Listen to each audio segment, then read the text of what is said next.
নমস্কার বন্ধুরা, আমি এখানে গাটি কচু চিংড়ি মাছ দিয়ে করব। দেখো, চিংড়ি মাছটা ভালো করে ভেজে নিলাম সর্ষের তেলের মধ্যে।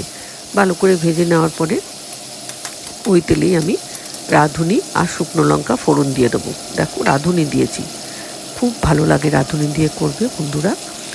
দিয়ে একটুখানি রসুন কুচানো ছিল সেটা দিয়ে দিলাম ওর মধ্যে। আর কচুটা অল্প সেদ্ধ করে আমি ছাড়িয়ে কেটে রেখেছি, সেটা দিয়ে দিলাম। দেখো, এর মধ্যে আর বেশি কিছু লাগবে না। নুন আর হলুদ দিয়ে দেবো, আর সামান্য একটু জিরে গুঁড়ো দিয়ে দেবো। আর তোমরা রং চাইলে একটু লঙ্কা গুঁড়ো দিয়ে দেবে।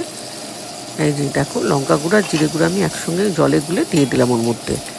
আর কটা কাঁচা লঙ্কা দিয়ে দেবো ওর মধ্যে। হয়ে গেল প্রায় বন্ধুরা। ভালো লাগলে একটা সাবস্ক্রাইব করে দিও, লাইক শেয়ার করে পাশে থেকো।